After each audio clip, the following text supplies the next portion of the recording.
शेतकरी मित्रांनो, आज मी तुम्हाला माझा 1 एकरचा वांग्याचा प्लॉट दाखवणार आहे आणि त्याला कुठलंही रासायनिक खत किंवा रासायनिक फवारणी नाही आहे। पूर्ण पावसाळ्यामध्ये पूर्ण पीक वांग्याचं चालू होतं आणि कुठलेही कीड नाही, फळपोकळणारी नाही किंवा त्याला कुठल्याही प्रकारची शेंडाळी नाही, काही नाही। तुम्ही वांग्याचा प्लॉट माझा बघू शकता।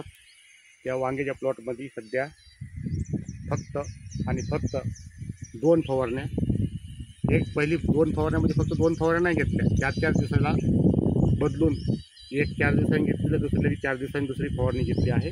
पहिली फवारणी ताक अंड्यामध्ये 2 लिटर ताक, त्यामध्ये 3-4 किंवा 5 लिंब, जास्तीत जास्त 5 लिंब, 5 लिंबामध्ये 10 अंडे आणि 10 अंडे, 2 छटाक बेसन पीठ, 2 छटाक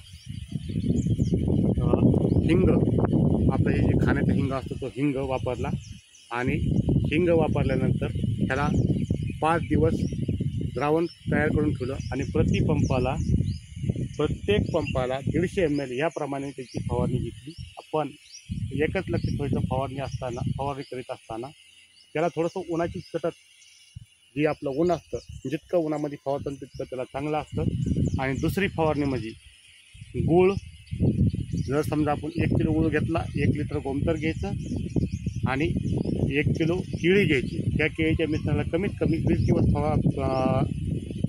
झाकून ठेवायचं आणि त्याला रोज सकाळ संध्याकाळ 2 टाईम त्याला हलवायचं, एक लाकडाने त्याला हलवायचं आणि ते 5 ते 6 दिवसामध्ये त्याची केळी संपूर्णपणे विरघळून जाईल। त्याची इतकी घाण येते की आपण त्याला फवारताना तोंडाला कपडा बांधून फवारावा लागतो।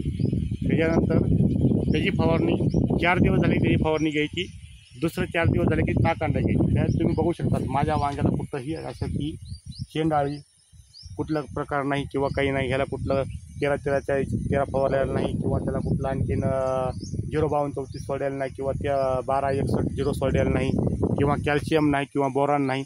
फक्त ड्रीप वॉटर ह्याला 5 ते 6 दिवसाला 5 लिटर ताक आणि अर्धा किलो गूळ, 5 लिटर ताक आणि अर्धा किलो गूळ हे 5 ते 6 दिवसाला फवारलेलं आहे। तुम्ही माझा प्लॉट बघू शकता, कुठं ह्याच्यावर काही ट्रिप्स नाहीत, काही नाहीत। हा पण चिकट सापळे मात्र लावलेले आहेत। ते पण चिकट सापळ्यावर असे पांढऱ्या माशीचं कुठंही प्रमाण नाही। तुम्हाला चिकट सापळा बघायचं असेल तर चिकट सापळ्यावर कुठंही पांढऱ्या माशीचं प्रमाण नाही। पांढरी माशी म्हणून अजिबात कुठलीही प्रकारची पांढरी माशी नाही आहे।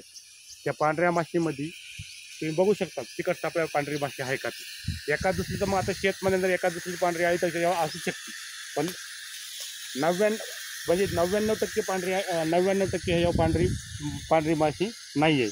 तर तुम्हाला सांगतो ह्याच्यामध्ये आता ह्याला एक नवीन प्रकारे हे करणार आहे।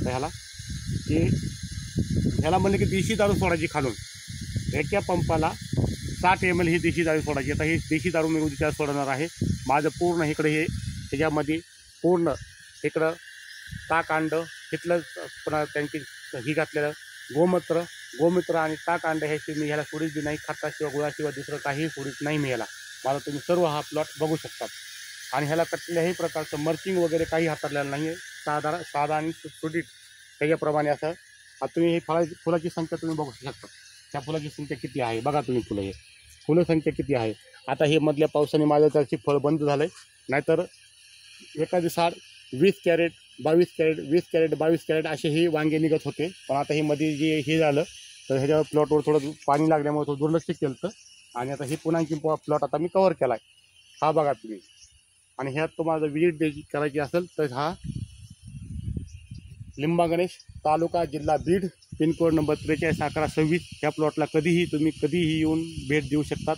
आणि हे बळीराजा कृषी सेवा केंद्र यांच्या मार्गदर्शनासाठी खाली केलेला हे प्लॉट आहे। त्याला कुठलाही भेसळ खताचा डोस नाही किंवा काही नाही। ते म्हणले होते ते आपल्याला पूर्णपणे जैविक करायचं, जैविक। ह्याला कुठलंही रासायनिक खत किंवा काहीही नाही आहे याला। तुम्ही हे मला बळीराजा कृषी सेवा केंद्राने सांगितलं, तुम्हाला करायचं ह्याचा करा की जैविकमध्ये तुम्ही उतरा, बघू आपण काय होतं ती। तर त्याचा जैविकचा रिझल्ट चांगला आहे, कारण हा प्लॉट माझा 3.5-4 महिन्याचा प्लॉट आहे। हा जास्त दिवसाचा प्लॉट नाही आहे। त्याच्यात जूनपर्यंत हा प्लॉट चालवायचा आहे। तुम्ही बघू शकता शेवट 1 एकर काहीतरी 5 का 6 गुंठ्याचा असा काहीतरी प्लॉट आहे हा। नमस्कार, धन्यवाद।